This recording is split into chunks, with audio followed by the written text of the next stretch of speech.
Now to that developing spy story playing out between the U.S. and Russia right now. As we told you, the U.S. ambassador called into the Russian Foreign Ministry overnight over claims an American diplomat disguised in a really bad blonde wig is actually a spy. ABC's Martha Raddatz has more now from Washington. Martha, this is a weird one. It sure is, Amy. This morning, 29-year-old Ryan Fogel is on his way back to the U.S., the first American publicly accused of spying in Russia in more than a decade. The U.S. says Ryan Fogel is a diplomat.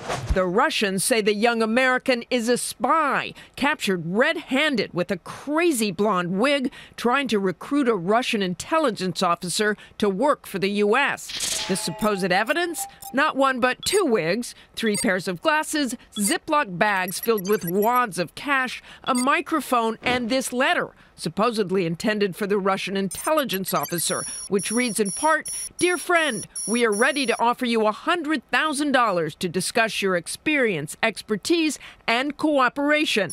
We can offer up to $1 million a year for long-term cooperation." But look closer at that evidence. That blonde wig, it's raising questions. Spycraft that seems more Maxwell Smart than Bond. James Bond.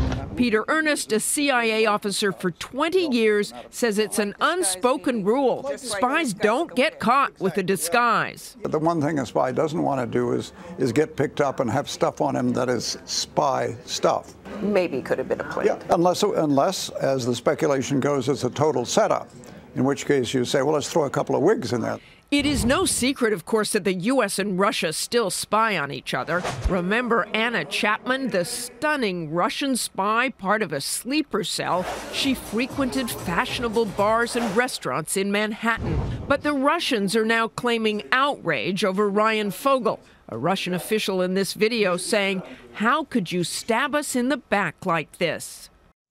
They couldn't be too outraged because one thing has changed since the Cold War.